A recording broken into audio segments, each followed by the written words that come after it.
Welcome, friend, wherever you are. God wants you to succeed in life. Last time I talked about the possibility to create your own life story. The story in your head defines who you are, but luckily, we get to define that story. Contrary to ordinary opinion, we do not believe what we see, but we see what we believe. Or as the Bible puts it, as man thinks, so he is. Imagine your life being a garden. As you walk through it, is it the kind of garden that you envisioned? Do you bring about the fruit that you want to bring about?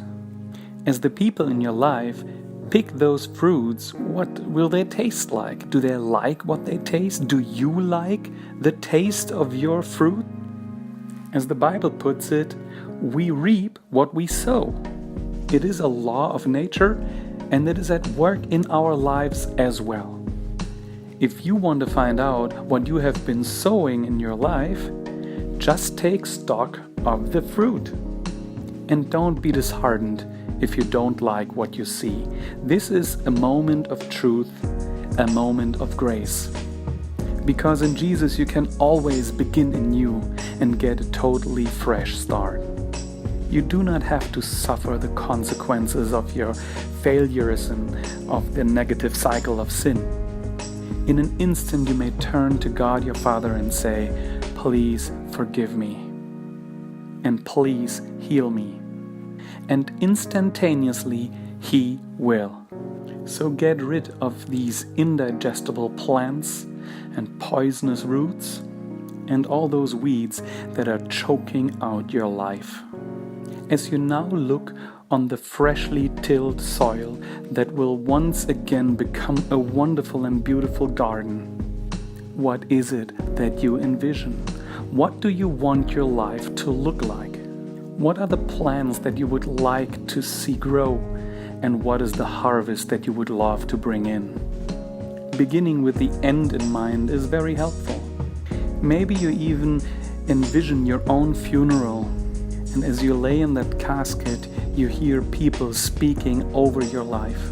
What would you love for them to say? What would you have liked to accomplish? And don't think small, dream big, because anything is possible for him who believes. As you envision this perfect life and all the achievements and all you've brought about to better the world, take stock of where you are right now. Think about the gap that you want to close. What will you have to learn? What will you have to get done to attain that dream of that beautiful garden? And then begin to sow. As I strive to become more like Jesus, I fill my mind with His thoughts. So of course, as often as I can, I read and listen to the Bible. But also there's a wealth of information available. So I also read and listen to business books or biographies of people that have achieved things that I dream of. I also watch inspiring movies of people that have overcome impossible obstacles until they finally reach their destination. On social media, I subscribe to people that strengthen my belief. I fill my mind with love, with happiness, and with thoughts of success.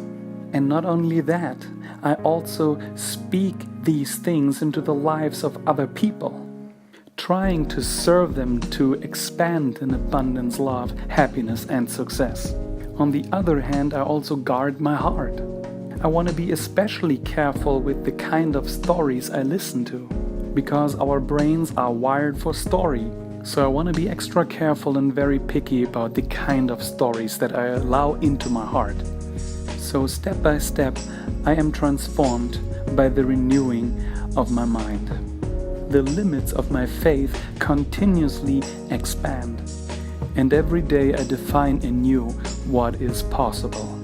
All things are possible to him who believes. As we sow the things into our lives that we really want to see grow, the next step is then to act on it by faith. And we will talk all about that next time on this channel.